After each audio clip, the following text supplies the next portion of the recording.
My calculus students already know how important it is to memorize the unit circle. I want to go back and actually show where the unit circle came from and why the cosine and sine are what they are for each of the special angles that we have memorized.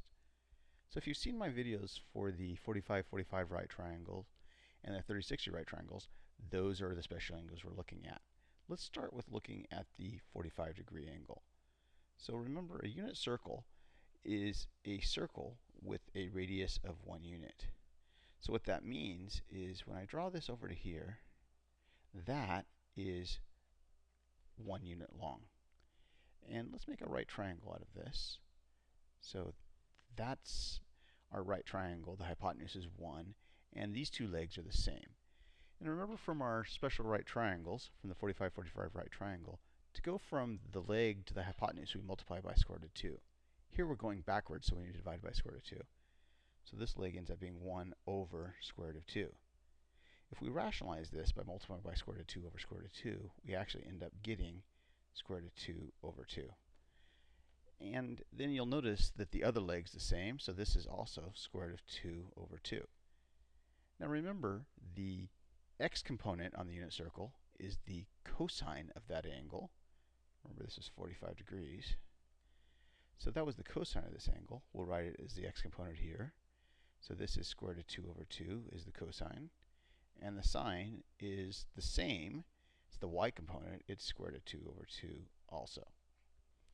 So that's our first one. Now that tells us what the cosine of 45 degrees and the sine of 45 degrees are. Now let's clear the screen and take a look at the 30 and the 60 degree angles. So we'll clear this. And let's look at the 30 degree angle. So the 30 degree angle would be about like that. Whoops, didn't do that very well. We'll try again. 30 degree angle would be coming to about here.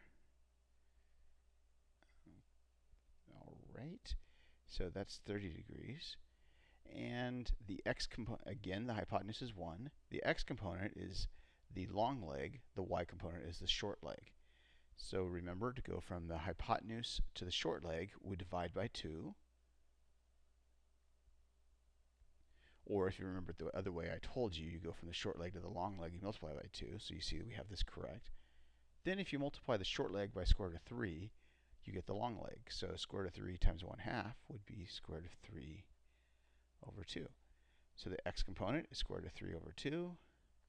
The y component is 1/2. And that's how you find the cosine of 30 degrees and the sine of 30 degrees. If we're doing 60 degrees, it's actually the same numbers, but we've just flip-flopped which one's the x component and which one's the y component. So that's why this is 1/2 square root of 3 over 2 up there at 60 degrees. So hopefully that gives you an idea of where this came from. And then the rest of the unit circle is simply memorizing or understanding the reflections across the x-axis and the y-axis. So the only numbers you have to really deal with are 1/2 square root of 3 over 2, square root of 2 over 2, and then of course on the actual axes themselves, 1 and 0. So that will give us the introduction to the unit circle, and hopefully it helps you understand better what it actually means.